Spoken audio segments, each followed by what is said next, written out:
Oh, that's because of this. All right.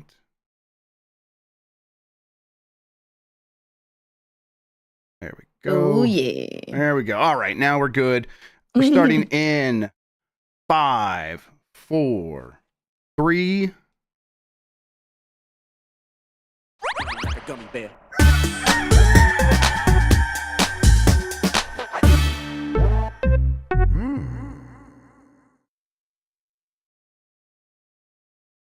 It's the internet. You're busy. Let's do this for February 3rd, 2025 for the next hour or so.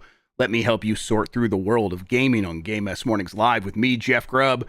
Today, Civilization 7 reviews are in, and it's divisive. And when is Sony going to start talking about games again? But first, please join me in welcoming today's co-host of Game S Mornings. It's Emma Fyffe, everybody. Emma, how are you doing?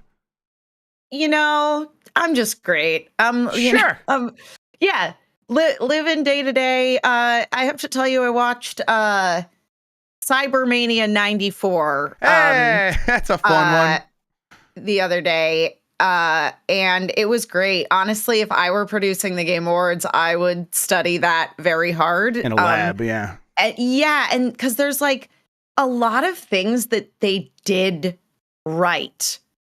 It's this weird combination of not taking it seriously enough and taking it too like it. Yeah, it's super interesting. That's the one that also like Jeff Keighley was a consultant on, right? He was. Yeah. But anyway, like it's so weird because the hosting duo is Leslie Nielsen and Jonathan Taylor Thomas. Right. Yeah, like, man. Like those are the rules in 94. You can't have a show and not have them host it. It was like really amazing. I literally like texted Jan when I was watching it. I was like, wait, this is kind of awesome. Oh, it's incredible. Yeah, I would we've watched a couple of shows like that, me and Mike on our Game S channel, and I always wanted to get around to old Cybermania 94. Recommend. Yes, there's some really good. There's some ones that are like really tough to watch, not even like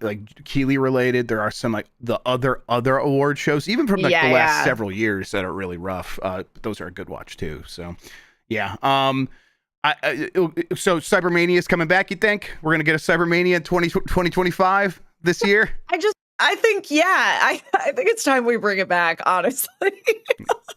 I think we should just do it. We should just call something Cybermania. Yeah, we'll do something on Drive On. We'll just call it Cybermania 25. Is Leslie Nielsen dead? I think Leslie Nielsen might be dead. Is he dead? I think so. All right. Well, we'll get an But we could get JTT. What's he up to? Oh, we can get JTT. When I was young, everyone and that show was very popular. Everyone told my brother he looked like Jonathan Taylor Thomas for years. Whoa. So we could just get him. And have him do it. Perfect. So, yeah, we'll just pretend he's JTT. It's fine. No one's gonna. No one knows what he looks like today. Are you kidding me? Exactly. I'm also kind of just like, hey, getting through things. Kind of glance up, be like, oh my god, kind of very frequently. But then I'm glancing back down and trying to, I don't know, take care of what I can take care of. It feels like eventually, it's like a toddler tantrum. They'll wear themselves out. I definitely saw a TikTok or whatever, Instagram reel recently that kind of said the term that I've been thinking about for a long time. There's a podcast called I can't remember what it's called, but it's about brain science, about the like studying the brain and all the various things that we have. And it's there's a thing called an extinction burst, where when you try to stop a behavior, that behavior flares up one last time before you're actually able to extinguish it. And so that's why it's so hard to quit so many things that are addictive. And we're having that definitely on a cultural scale right now. It feels like there is an extinction burst of people who feel like they are cornered and they are lashing out and destroying everything. And that doesn't mean we just got to sit there and take it, but sometimes it's like 40 atrocities a day. I'm gonna have to just sort of grin and bear it a little bit, because I can't even keep up with it. So it's you have to take breaks too. Yep. It's like you want to be involved where you can, and like I think a lot of what we can affect is very much in our like personal communities, our communities around us. And I think that's that's like a good way to look at it. Again, it's like I focus again on how like helpful the response was locally when we had the fires in LA. Exactly. You know, it's like people showed up to help each other. Yep. Exactly. Yep. I'm gonna do what I can, and people can tell, like, hey, it's getting to me. And when I talked about it the other day, I was like, hey, it's getting to me, and I am lashing out. It was more like I am not happy with my behavior and my reaction, but there were a bunch of people like, hey, checking in on you, making sure you're doing all right, and I appreciate that. So lots of nice people out there. All right, let's explain what we do here. Most weekdays, I, Jeff Grubb, will help piece your gaming life back together. That includes breaking news and maybe even some of our own original reporting. For all these topics, I'll get the input of a bona fide expert who will make me look smart. If you are watching live on Twitch, welcome. You can always listen to the show later on podcast feeds by searching for Game Mess Mornings or find the RSS on giantbomb.com. You can also catch the show later with chapters and timestamps on YouTube. Hello, YouTube. All right, we have a lot to get into, so let's start the morning mess with those aforementioned Civilization 7 early reviews. This headline from Darren Bontheus at GameSpot does point out that he's finding them to be divisive. Civilization 7 reviews have gone live, and the new entry in the series is proving to be quite divisive with critics. A 4X turn-based strategy game, Civilization 7 offers a familiar foundation for returning players, as you'll pick an influential leader and from human history, expand an empire through various eras, and aim to reach multiple societal milestones along the way. The difference here is that developer Firaxis shakes up the formula with big changes, with these tweaks ranging from impactful to possibly controversial for veterans of the series. It's also worth noting that all these reviews were done on PC, the platform that's generally considered to be the best for traditional 4X strategy games like this. The Metacritic score right now is 79. It is coming out to everything on the 11th. GameSpot gave it an 80. This is from Jason Rodriguez over there saying, Sid Meier's Civilization 7's one more turn aspect is still as engaging as ever, and I enjoyed huge portions of my playthrough. Several facets, such as those related to diplomacy, espionage, crises, and combat address long-standing concerns. Legacy paths and narrative events, meanwhile, offer rich and rewarding avenues for advancement through the ages. Unfortunately, as someone who's seen the heights that the previous series entries have reached, the vanilla Civilization 7 experience still needs a few tweaks, as it's held back by aforementioned issues that occurred during brief but crucial era transitions. Granted, the changes this series has undergone over the years, whether it's the square tiles or hexes debate, the one unit per tile drama, or city planning with districts, have been improved for the better now, is what he's getting at. VGC gave it a 5 out of 5. Windows Central gave it a 4.5 out of 5. VG247 gave it a 4 out of 5. Games Radar gave it a 4 out of 5. IGN gave it a 70, and then Eurogamer gave it a 40 out of 100, I believe. So let's go with this negative review here from Sin Vega. Civilization 7 is pretty and detailed and sounds fine. I caught that one tune from Colonization. That's an older Sid Meier's game. AI turns are perhaps the fastest I've ever seen, and its UI has enough potential to make some of my complaints feel patchable. Its designs broadly work, and a certain kind of city optimizing fan may even love it. But its lack of character is endemic, and to the extent of its annoying habits and oversights shocking for a series of such pedigree. It's a dull, contradictory game, and instead of showing everyone how it's done, it's felt since hour one like a game that leaves the 4X throne empty. I've been playing this game on my Steam Deck mostly, and nice. This is not surprising to me. I'm playing this. I'm like, this is going to be divisive. Now, I think it is solid from the point of view of when these games come out, they usually go through the ringer a little bit where people are unhappy with the first vanilla entry, as one of the reviews mentioned.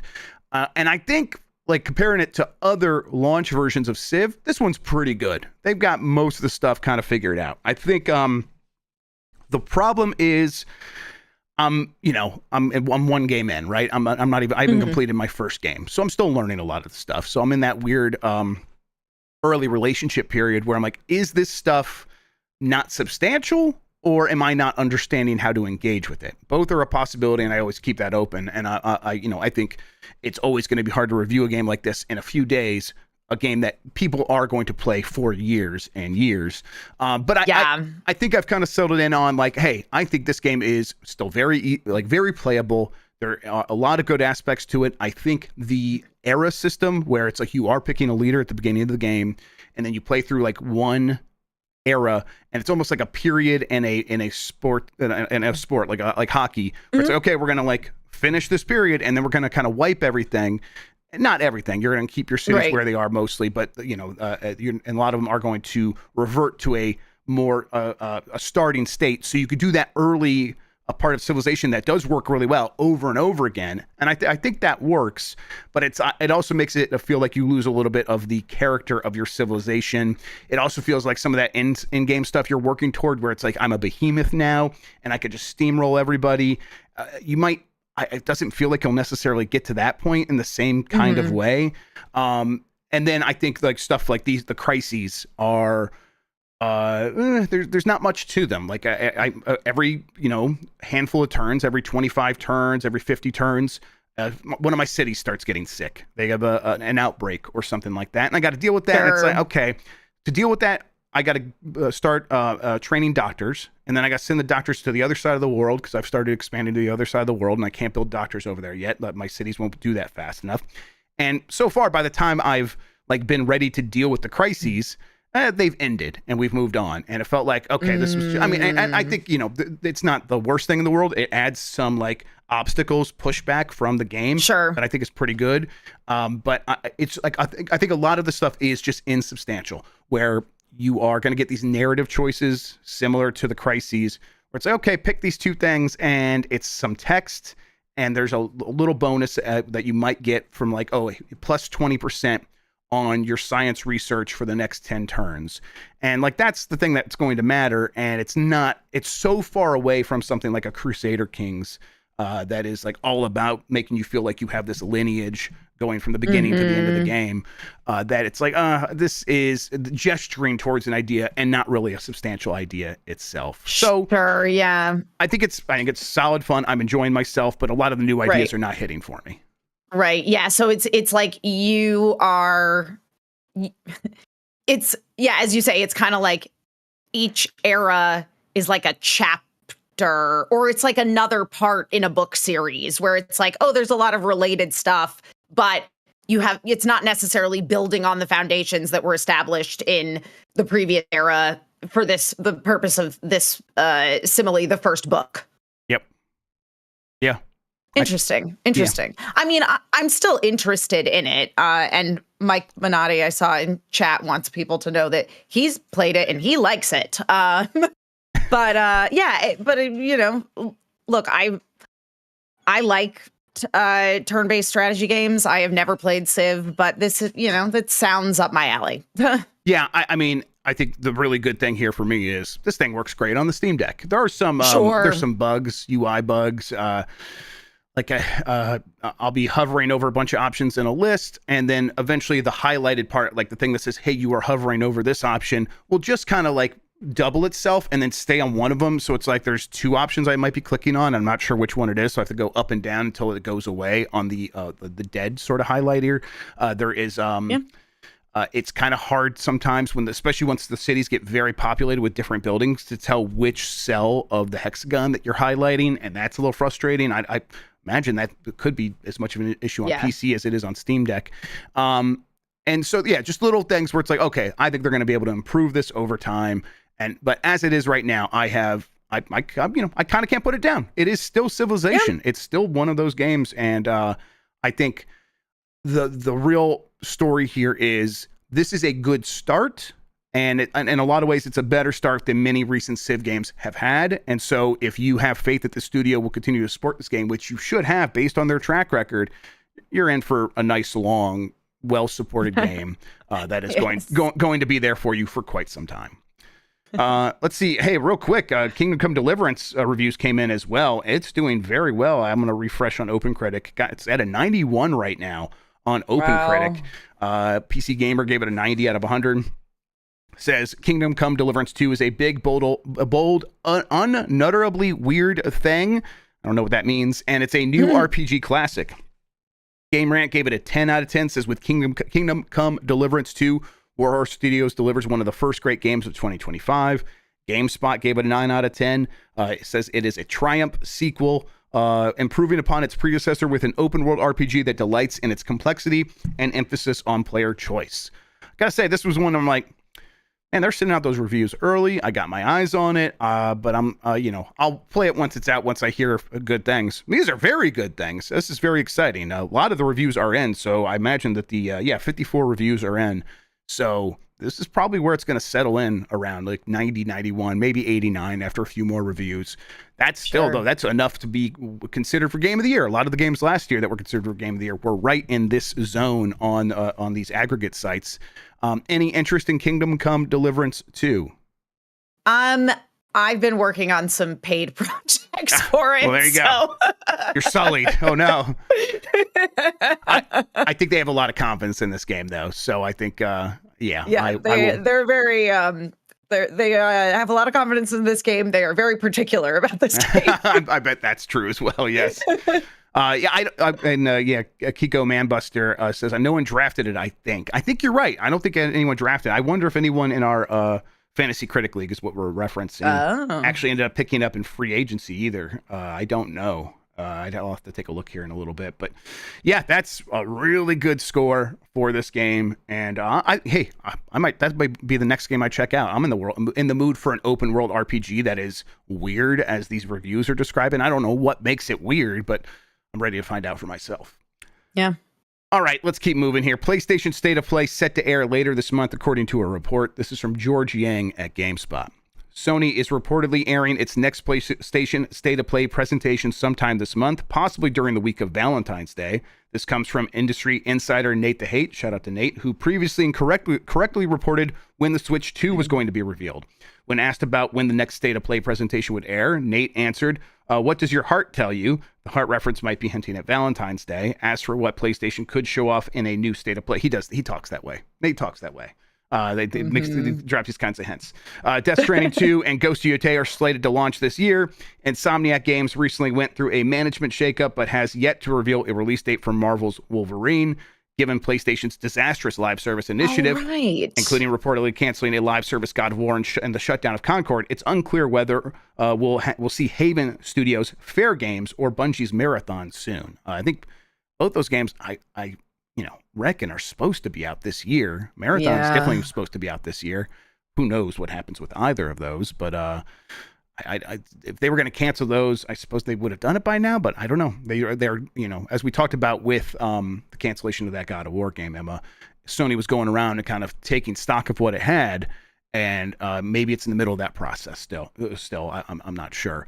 Either way, State of Play later this month just sounds right to me. I have not looked into it since this new round of rumors. I looked into it a few weeks ago, and I couldn't find anything. That is not evidence of absence. There's always the chance that, like, hey, I'm not hearing anything. That doesn't mean anything. So I believe this sounds right. It also just lines up with there's going to be a lot of games coming out soon, and PlayStation will probably want to promote some of those in a State of Play thing while also talking about what's coming later this year for them.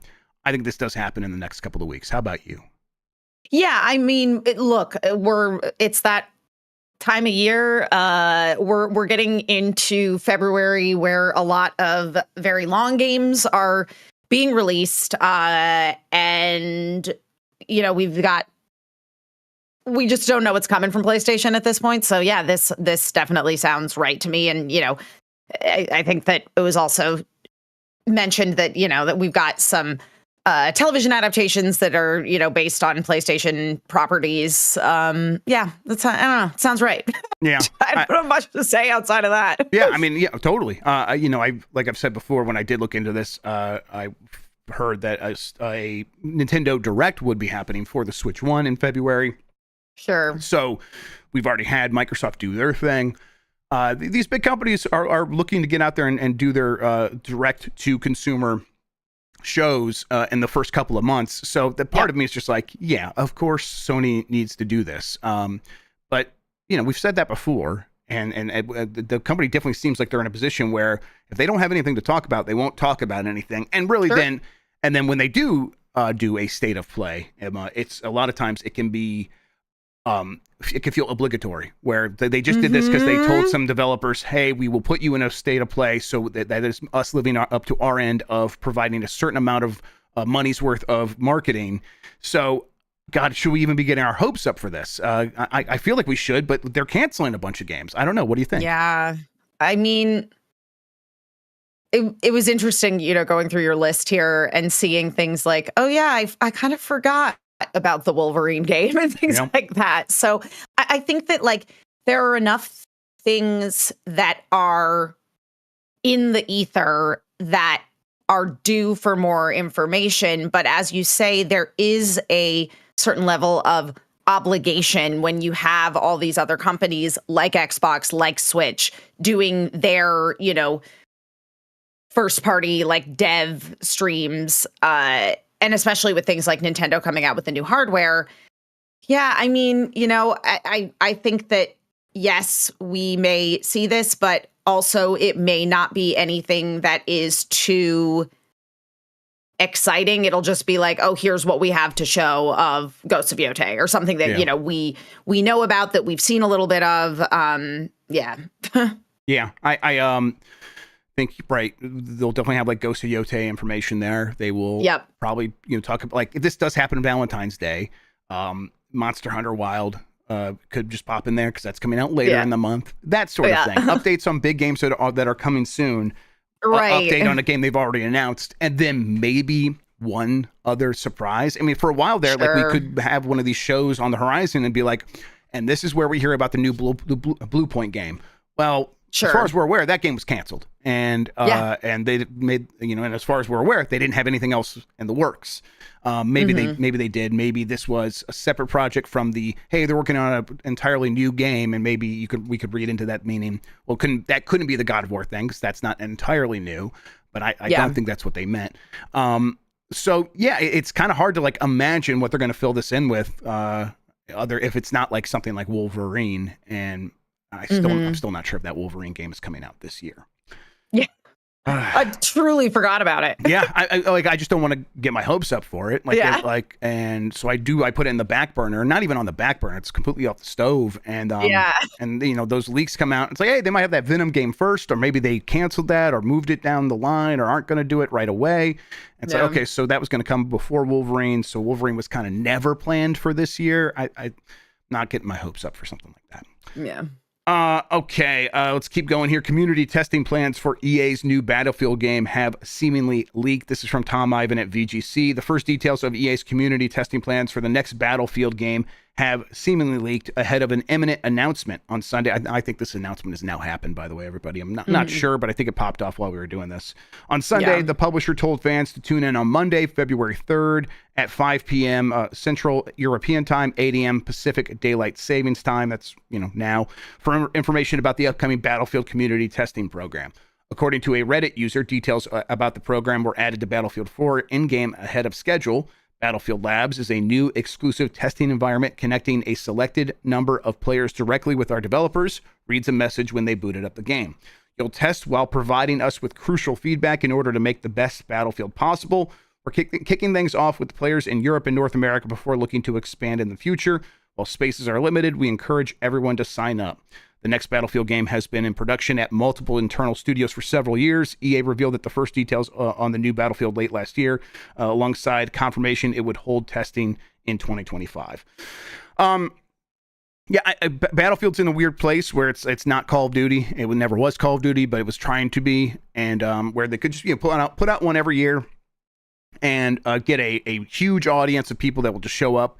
They definitely got to a situation where they were putting out Battlefields and they were backfiring or missing the mark, and people weren't happy. And more recently, it feels like there were more misses than hits. Not that they haven't had hits. I think Battlefield 1 is still very well regarded among that community. Things like that. People go back to that one instead of playing some of these other more recent Battlefields like 2049. I want to say it's probably not the right number. So, okay, I get like, hey, we got to shift this and try to make it work by working with the community.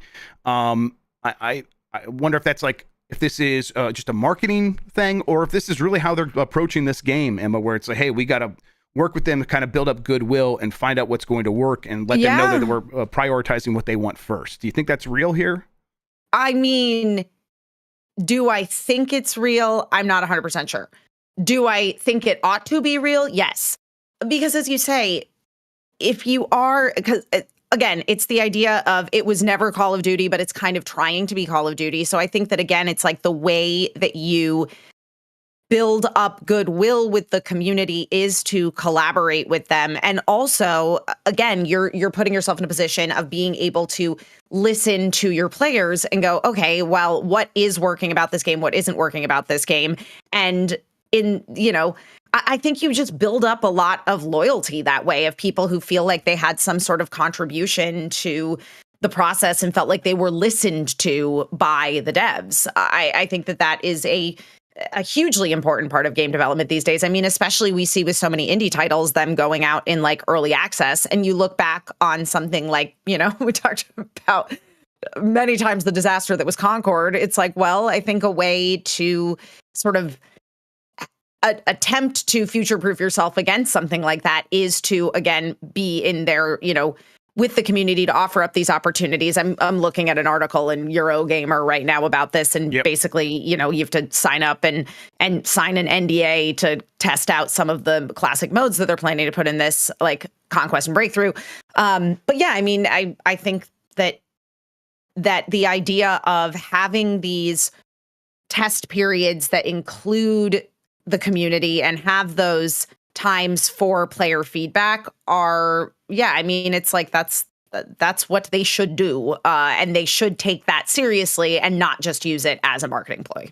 Yeah, and I think the most optimistic way to read this is, hey, Vince Zampella, this is really his first Battlefield where he's taken over. 2049 was the last leadership group's last chance to really say, hey, we have a good handle on what Battlefield is and what it needs to be for the future, and we're going to deliver that with this game, and people are going to be happy. And it didn't really go that way.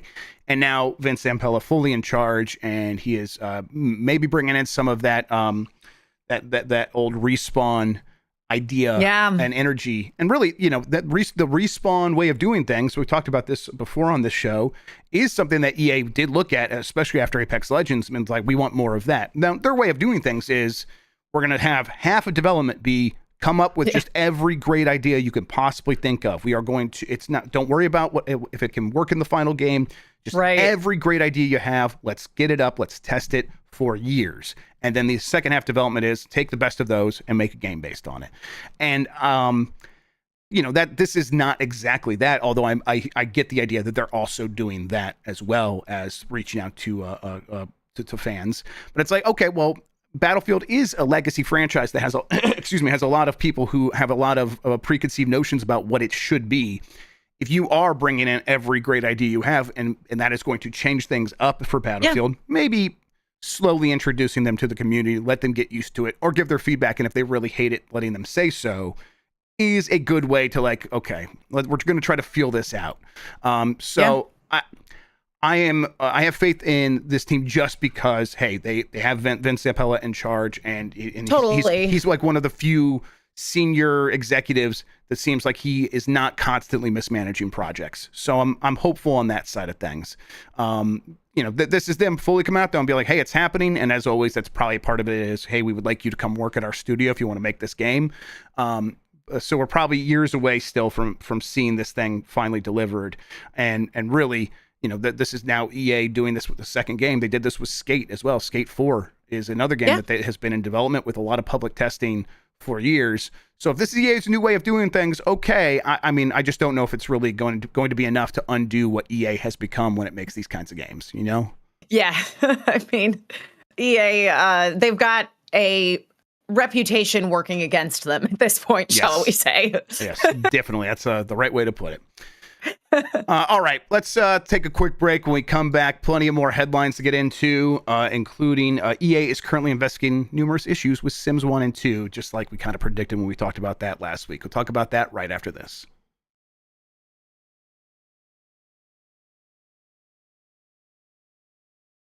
All right, let's get right back into it. And that Sims 1 and 2 re-release did happen. And I remember like last week being like, the fans will take a look at this and they'll let us know what's really going on. Well, they've done exactly that. And according to Chris Scullion at VGC, there's been some issues. EA says it's investigating reports that its recent re-releases of The Sims and Sims 2 have numerous issues. Last Friday, EA re-released The Sims 1 and 2 as a new Legacy Collection versions. And that included all previous DLC, except the IKEA pack released for The Sims 2, apparently. However, over the weekend, players have begun reporting numerous issues with the game, ranging from gameplay bugs and graphical errors to the game simply not loading at all. At the end of the writing, the official Sims forums are full of separate threads from users experiencing crashing, file deletions, disappearing food and furniture, DirectX conflicts, game save issues, and both games not booting in the first place.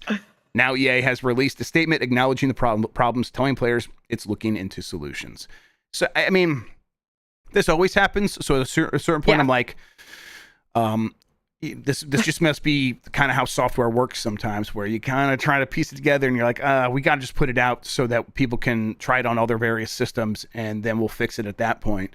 But also, like Sims 1 and 2, this re-release, people are telling me, I'm not super tapped into the Sims scenes, but people are telling me, hey, this is for those people who find Sims 4 too complicated and are nostalgic for Sims 1 and 2, and they just want to go install those and play the games that they knew. And giving them this sort of rough experience out of the gate it's got to take the wind out of a lot of those people's sails. We're like, okay, PC gaming is broken, and I don't want anything to do with it, right? Yeah, I mean, look, again, as we say, EA reputation working against them. Sounds like The Sims, just releasing and having all kinds of issues. And again, it's like, I feel like we've had this conversation like a week ago where we were talking about like the appeal of a like console versus a PC. And to me, this sounds like, your sort of classic PC gaming issues that come up, which is why, you do have people that really gravitate towards consoles. And again, like consoles are becoming more finicky as they become more like PCs. Sure. However, they still are very much a plug and play out the gate kind of thing. And yeah, I mean, look, I get that this is for people who are, I don't know, overwhelmed by the amount of options and things to do in the more recent Sims titles, but they're not going to show up for a game that's not loading, you know? Yeah, and they're not, I mean, at certain points, like, I wanted to sit down and enjoy this, and if it's going to be broken, that they want out. I think, in chat, Et points out that EA needs a win before earnings tomorrow, and really, I think that's what a lot of these things happening recently with EA are about. Last time we were talking about EA, it was FIFA or EA Football Club now. Football Club or and whatever, yeah. Dragon Age, the Veilguard, both missing their marks. That was definitely much more on Football Club than the Veilguard, but both missed their marks. Sure. And the EA stock took a pretty big hit, and they announced that but in the lead up to this earnings call, because they were trying to like get ahead of it and be like, hey, expect some bad news. So they're trying to like build up some momentum now, but hey, there's a new Battlefield coming. This is us officially announcing it, and don't forget about The Sims. We have that prints money, and look, we're getting a lot of these older fans back in the mix, and that you get the sense that that's why something like The Sims 1 and 2 maybe comes out hot, comes out a bit but unfinished, and it's like, okay, you need these wins. But what happens when we actually just put this one in the lost column like everything else because you messed it up again because you rushed it out? This is mismanagement once again, and it feels like symptomatic of EA as a whole, right? Absolutely, yes. Yeah, I think Sims is going to be just fine in the long run for sure. That next Sims game that they're working on, whatever that turns out to be, that actually is more of a question mark because they're saying it's not Sims 5. They want to keep Sims 4 going forever. Sims 4 will definitely be all right, I think. But whatever that next Sims thing could blow up in their face if it's too different or doesn't deliver the experience that people are looking for. Especially now that there are a lot of competitors in this scene coming out of like Asia that are very good and have a very different style, very realistic style that some people are like, no, this is actually what I want now. But in the meantime, Sims 4 I think will continue to do just fine. But it's not hey, we are introducing this franchise to an entirely new audience or bringing back a massive older audience, which is kind of what EA needs for growth once again. And yes, this franchise might not be the answer that they're looking for, although they're treating it that way. Well, because again, you bring up the idea that this is not bringing new people to The Sims. This is bringing the original Sims players back to replay the games that they preferred to Sims 4. You are not expanding your audience this way. You're better off trying something new in Sims 4 to try to expand your audience. So, yeah, I think it, again, this to me just feels like a miss in general for EA. Not to say that there isn't value in re-releasing these games, and particularly something like The Sims, which never had a digital release. You literally would still need your disc to play it on PC, and what PC has a disc drive anymore? So again, like from a video game history conservation standpoint, I think that this is important, but I don't think that EA is in a position wherein that's what they should be focusing on. Yeah, I think you're right. And I imagine that this game is going to get fixed up over time, that they are going to patch it up, and it will in a few months be like, oh, okay, don't worry, this is all good now. But people will remember this moment more than that, for the most part. All right, let's keep moving here. There's a rumor that Perfect Dark could be coming to PlayStation 5 and Switch 2. This is from Ryan Perino at GameRanks. Since it was announced in 2020, Microsoft has been eerily quiet about the progress of the project. Rumors swirled that the game was in a very rough state right until Microsoft showcased a gameplay trailer for it last year, the Xbox Developer Direct. That was my fault. Some people definitely still felt that way at the time, but in a lot of ways, it was coming together. As the first original game in the franchise after 2005's Perfect Dark Zero, expectations were high, but a lot of fans also expected Microsoft to falter in development. That trailer was such a good showing that it did quiet down a lot of that FUD. Subsequently, we reported last October that Perfect Dark surprisingly picked up a new creative director in Brian Horton. Brian was previously creative director for Marvel's Wolverine until he quit Insomniac.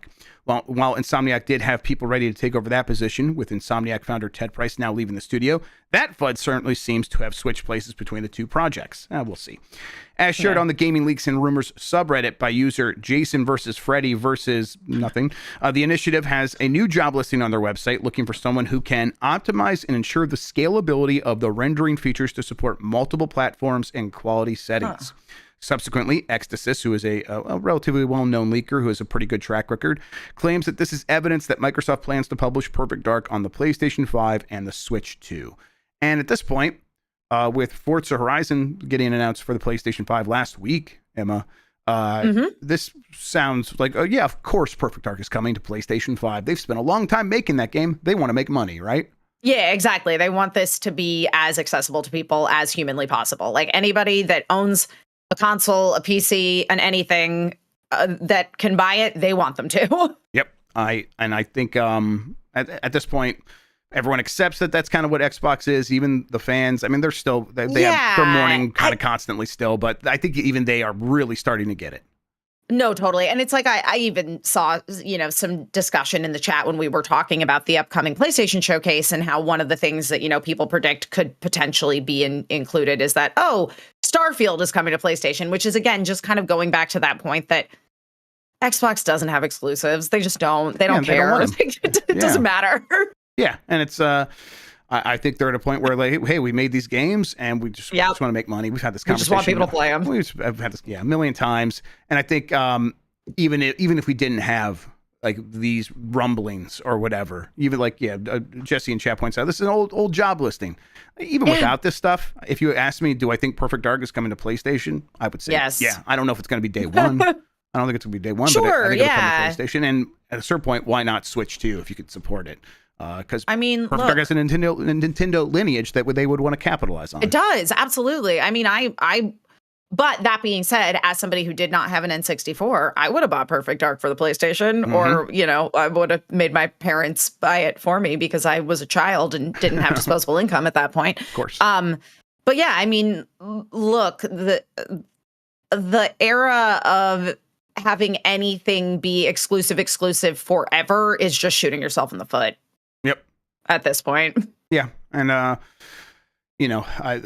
we've said it a bunch of times on here as well that it seems like PlayStation has mostly won what we thought of as the console war. Sure. And even they are like, now what? And now what is we got to get everything on PC. That's now what. And so they're looking for more ways out. And so, of course, Xbox is here, and there's just no going back. That is a very old battle. And Perfect Dark being a big, expensive game that they partnered with outside major third parties and Crystal Dynamics to work on. This is probably a project that is going to end up costing them a lot of money. And I think it's also going to be a very good game based on like what we see of it and the promises of like what it's trying to do, where it's like this first person, maybe Hitman-like adventure with a bunch of different gears and gizmos that can affect the world. That sounds awesome. You want that everywhere. Make as much money back on that as possible. Oh, yeah. All right. Nintendo Switch Online price hikes. This is a possibility. Nintendo Switch Online is reportedly becoming more expensive in Latin America. While geographically limited, the price hikes itself is understood to be significant, with exact increases varying across Nintendo Switch Online membership tiers. Nintendo subscription service will celebrate its 7th anniversary in September. Since its 2018 release, Nintendo Switch Online has been priced at approximately $20 per year, depending on your exact region. A more expensive tier of the service called NSO Plus Expansion Pack was launched in October 2021, priced around $50 per year.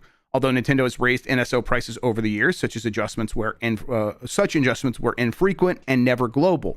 For example, as of early this year, U.S. consumers can still purchase either membership tier at the original price. There is a chart here of like, okay, this is happening in Brazil, and I think it's happening in Mexico. Yeah, here's the list. Argentina, Brazil, Chile, Colombia, Mexico, and Peru are all seeing increases, and they're around 10% to 25%, depending on exactly how you look at it. So NSO standard is going up about 20% in Brazil. If you get the family pack, it's going up 25%. If you get the expansion pack, not as a family pack, it's going up 14%. And if you get Nintendo Switch Online Plus expansion pack, for an entire family, that's 8 people, it's going up 11% to about $80 per year is like kind of the general range. So it's like it was, let's see, like $15 for the base one. Now it's like $20.40 in Brazil. So that's kind of the range they're in now, 20 to about 80, where previously it was about 15 to about probably about $60. So yeah. This is not too surprising. They haven't raised the price globally yet. No, yeah. And we're going into the Switch 2. It's now, right? They're gonna start this process now because Nintendo Switch Online is probably going to be more expensive as we get to the Switch 2. Of course it is. Yeah. Well, and also like every subscription service, I feel like, every other day I'm getting an email from a Netflix or a Hulu or a whatever saying, "Oh, your prices are going up." I mean, yeah, this is the world we live in. Yep. The Netflix one more recently was the one that finally was like, all right, I'm going to do that True Bill thing or whatever it's called now, and I'm going to see my subscriptions. And there were actually quite a few on there. I'm like, what even is this? I subscribed to the Meta Oculus Rift store thing. I don't remember doing that. Did I do like a free thing and I didn't even realize it, and it just clicked over? It's like, oh yeah, probably that's exactly what they want you to do. So I found a bunch, and then I canceled YouTube TV, so no cable again. Which it was overdue. That's too expensive as well. But everything is going to keep going up in price. I think Nintendo will be like maybe a little bit more aggressive with that this generation, but they've also treated NSO as it's a bit extra, and you can use this to play our games online, which is the real reason we get any of these things. And so we're going to sell a base number no matter what. And I don't know if the effort they put into it beyond that is going to increase commensurately with the amount of money that people are going to have to pay with the increases. So yeah, I think they'll be a little bit more aggressive, but they're not going to be like Netflix or Xbox Game Pass, where it's like, an increase every year and a half. No, yeah. As you say, this is very much I think Nintendo only discovered the existence of the internet maybe in 2020. Yeah. So some of them still don't know about it. Yeah. Yeah, exactly. It is never going to be Nintendo's main thing.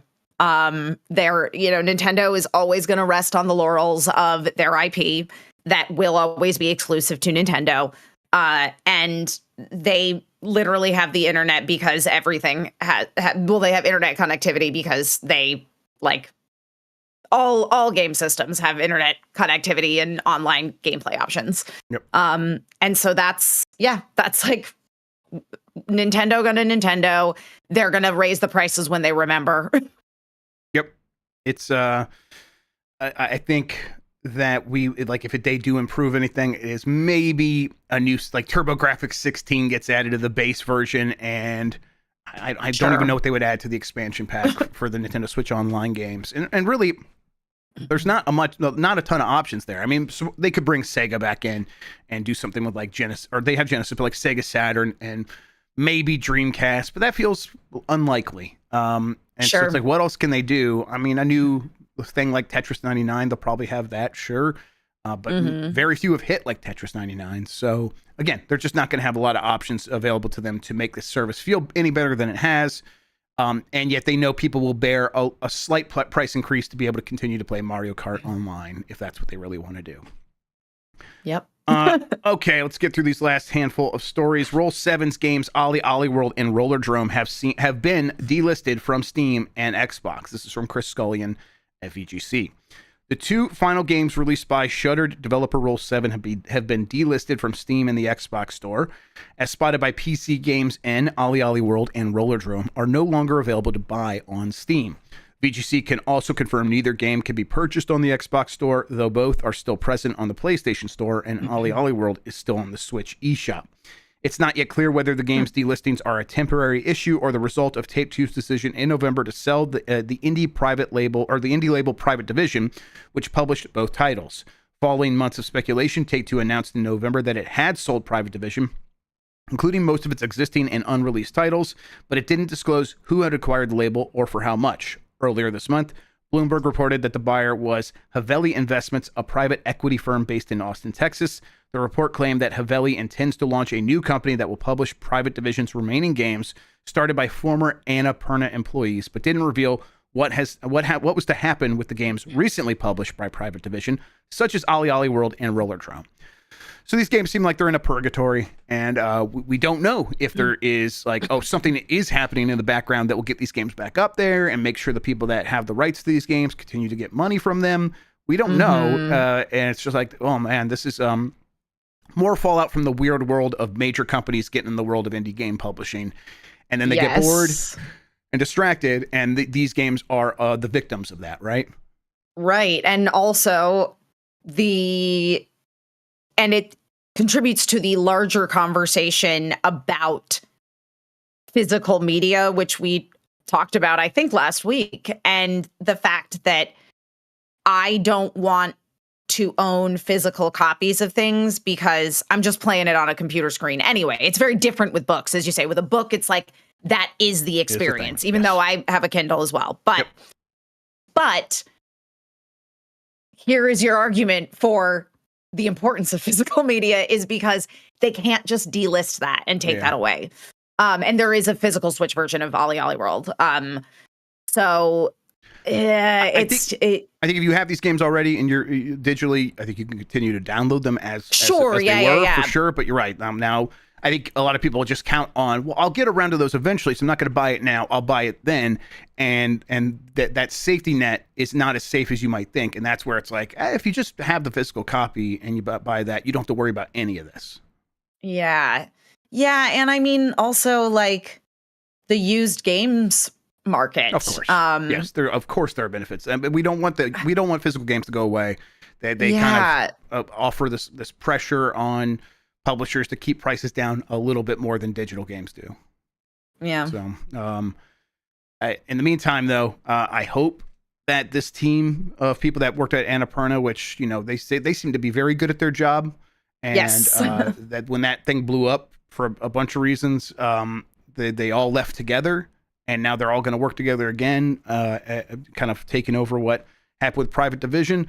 So hopefully this stuff gets sorted. It is just weird that these games are not down on PlayStation and one of them's not down on Switch. So I wonder what even prompted this in the first place.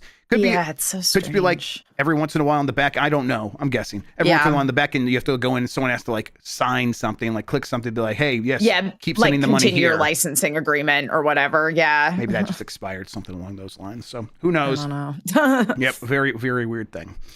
Finally, Speedrunner takes Donkey Kong Run to new heights by beating the kill screen. This is from Jim Norman at Nintendo Life. 44 years after its release, you'd think that the speedrunning community would have pushed the Donkey Kong arcade game to its limits. It's not fair. It's not the speedrunning community. This is the arcade competitive gaming scene. They're two different things. But as it turns out, there are a handful of extra levels hidden behind the game's long-assumed unbeatable kill screen. All you got to do is beat it. That's the challenge that was recently undertaken by Super Mario Bros. Speedrunner Cosmic. In a 29-minute YouTube video, the Mario Pro explains that Donkey Kong's US arcade release, the one used for competitive play, maxes out at the first barrel stage of level 22. This comes as a product of a glitch in the game's bonus timer algorithm, where the game will prematurely end after just 400 bonus points have passed. Nowhere near long enough to make it all the way to Pauline at the top of the tower. Now, this was understandably assumed to be the game's natural end, but inspired by a Discord message from another DK speedrunner, Cosmic worked out that you could hypothetically use another glitch to overcome the premature kill screen, fighting fire with fire, and all that. The glitch in question is one that allows Mario to eternally climb the screen thanks to some coordinate manipulation on a broken ladder. If you could ride this exploit all the way to the top, he'd theoretically make it before the dodgy bonus timer expired. Booting up the game in an emulator and using Frame Advance to slow things down for frame perfect inputs, Cosmic got to work climbing DK's tower in this weird floaty manner, and it works. The speedrunner was able to make it past level 22's first barrel stage and progress through a further 5 stages to get to 22-6 rivet stage. So yeah, this is fun. I always... That is fun. It's always cool to see, like, oh man, they're still discovering new tech in these very old games. We'll see if someone is actually able to do this in a live setting. That might be a little bit more challenging, especially if it has to be frame perfect. But what we've seen is where something is possible, usually someone's able to do it. I mean, that's how it's worked on Super Mario Brothers, where that thing's been refined down to basically humans are playing like tool-assisted speedrun computers. So if it's possible, they'll find a way to do it.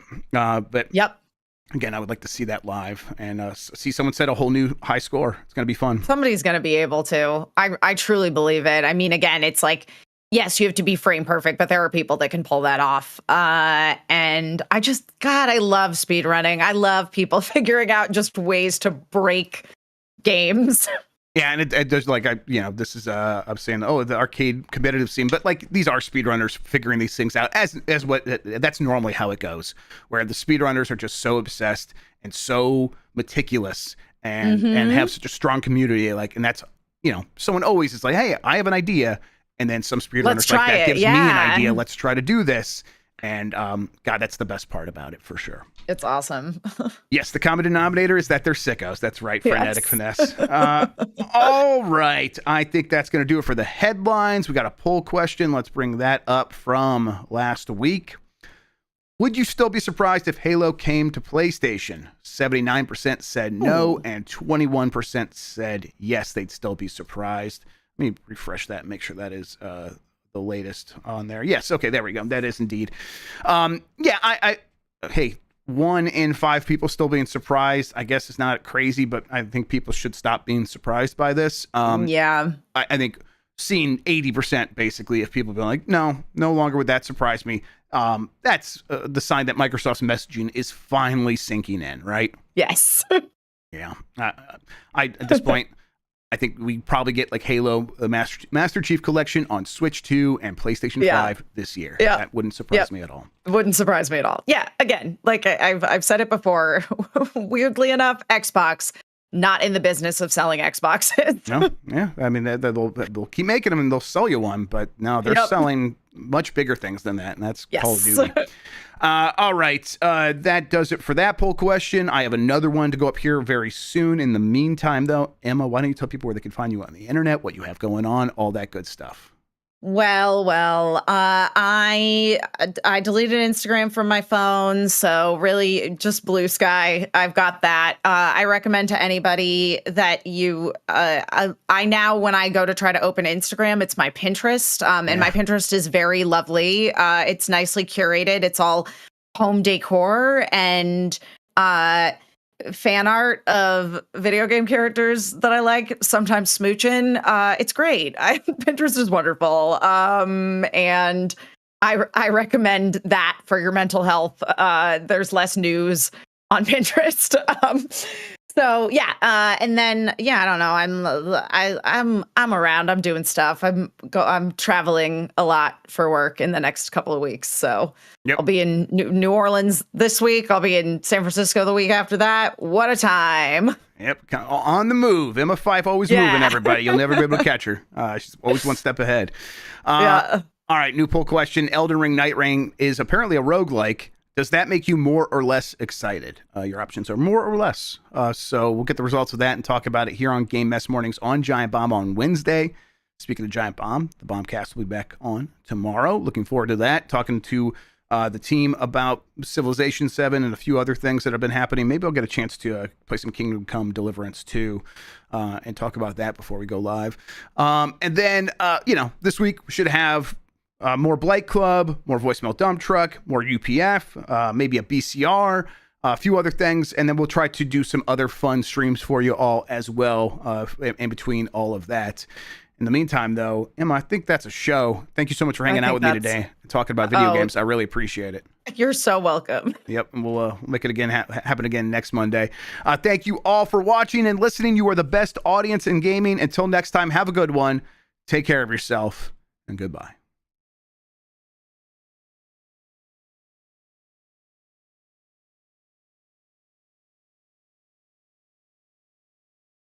All right, off of